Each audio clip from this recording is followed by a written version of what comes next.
Hi, welcome to Akiba Ali.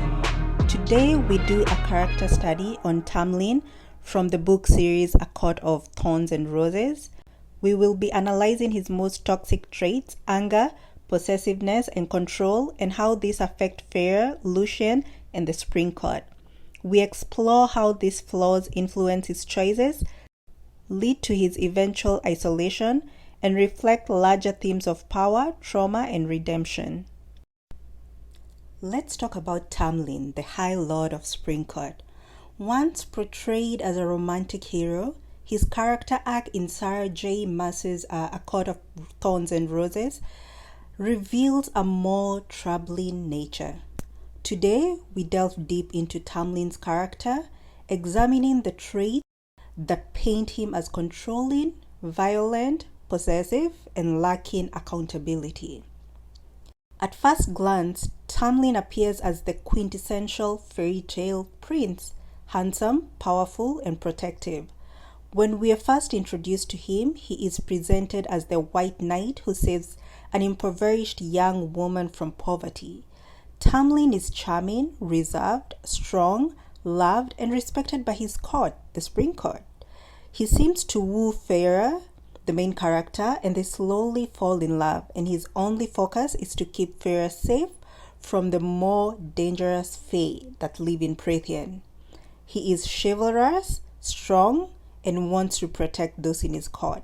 However, beneath this facade lies a pattern of behavior that raises red flags. Let's take a look at the illusion of protection.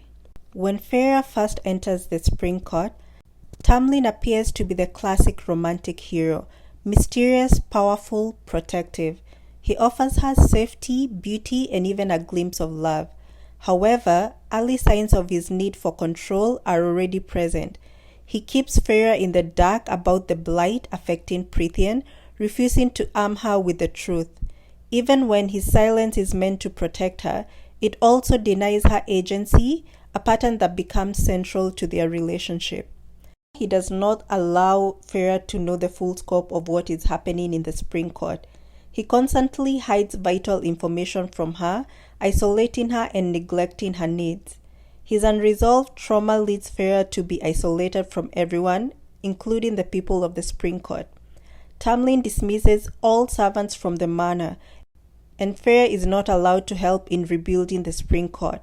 With no form of distraction, Tamlin hinders chances for Feyre to heal from her trauma and become a part of Spring Court.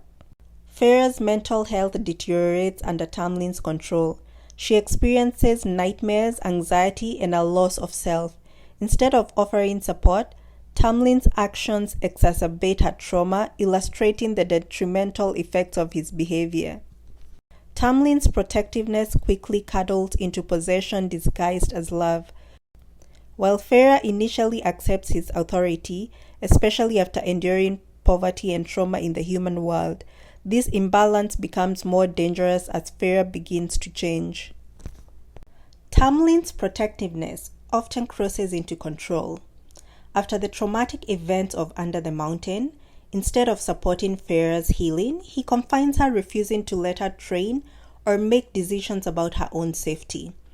Tamlin clearly sees her mentally deteriorating after the events of Under the Mountain, yet he chooses to confine her in the manor and appoints a watcher, Priestess Iantha. Time and again, Feyre begs Tamlin to allow her to help keep watch over Spring Court or help rebuild, but he still denies her any form of distraction, relief, and healing. He refuses to allow her to train and get stronger to protect herself, and this hinders her to discover and control her newfound magical powers. By the time A Court of Mist and Fury begins, Feyre is a different person, hollowed by the trauma after surviving Under the Mountain. Instead of offering emotional support, Tamlin attempts to lock her into a role that no longer fits. He wants her to be the submissive lady of the court, a passive ornament in his world, not an equal partner with agency and power. Tamlin shows that he has no interest in seeing her reach her full potential or in giving her the ability to protect herself. It is not because of malice or incompetency. The fear of Feyre dying again pushes him to want to control everything around her to keep her safe. Tamlin's protectiveness quickly cuddles into possession, disguised as love. Tamlin's inability to manage his anger manifests in destructive ways. He destroys rooms in fits of rage, creating an environment of fear. In one instance, his outburst is so intense that Feyre has to shield herself to avoid harm. Such actions are not just expressions of anger. They are displays of violence that jeopardize those around him. Tamlin's toxicity doesn't end with Feyre. Lucien, his emissary and supposed closest friend, suffers under Tamlin's increasingly volatile moods. Though Lucien clearly disagrees with many of Tamlin's choices, especially those regarding Feyre, he remains shackled by loyalty, guilt, and fear. Their dynamic shifts from camaraderie to one of dominance and silence, where Tamlin's authority crushes Lucien's voice. As Tamlin's behavior becomes increasingly volatile and controlling, Lucien is trapped in an impossible situation. He's often the only voice of reason in the Spring Court, urging Tamlin to listen to Feyre, to allow her agency, and to acknowledge her trauma. But his words go unheard and worse, dismissed. Perhaps the most telling moment is when Lucien accompanies Feyre back to the Spring Court in a court of wings and ruin, believing that she has returned of her own free will. The moment he realizes the truth, that she's playing a long game of revenge, he doesn't expose her. Instead, he watches the Spring Court tear itself apart under Tamlin's erratic leadership, knowing that Feyre's wrath is justified. If Tamlin relied on Lucien and his abilities as a sly fox, he would have been privy to Feyre's plan for the Spring Court and possibly stop it. However, his character flaws and negligence blind him from noticing the shift in his court. The dynamic between Tamlin and Lucien shifts from friendship to something akin to a master silencing a subordinate. Lucien's internal struggle is heartbreaking. He is morally conflicted, knowing Feyre is suffering, yet too afraid or bound by loyalty to defy Tamlin.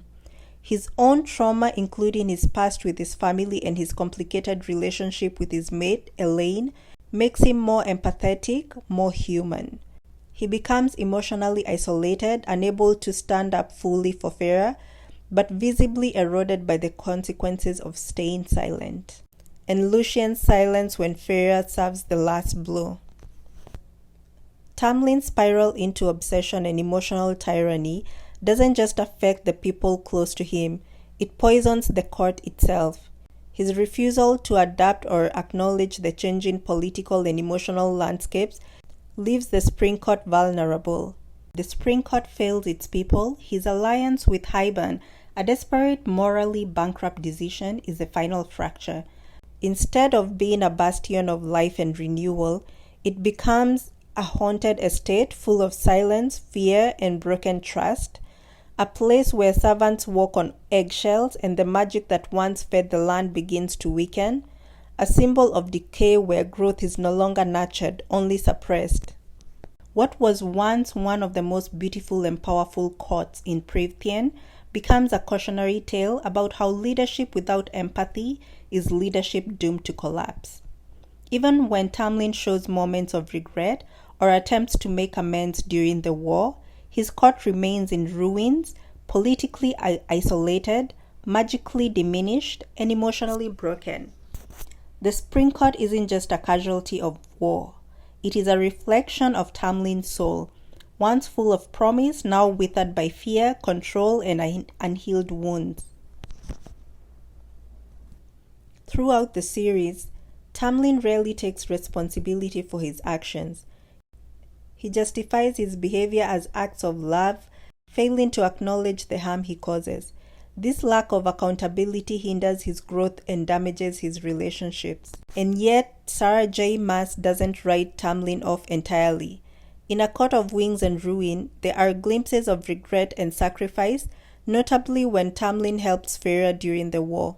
This moment suggests that while he may never fully atone, he is not beyond understanding the weight of his actions. Still, redemption is not a guarantee. Tamlin ends the series alone, a reminder that power without empathy, love without respect, and control without trust will always lead to ruin. Tamlin's journey is not just a character arc, it's a cautionary tale. He represents how trauma, when left unchecked, can twist love into domination, and how fear of loss can breed distraction instead of connection. His story challenges the idea of the brooding hero trope, exposing the dangers of romanticizing possessiveness as passion.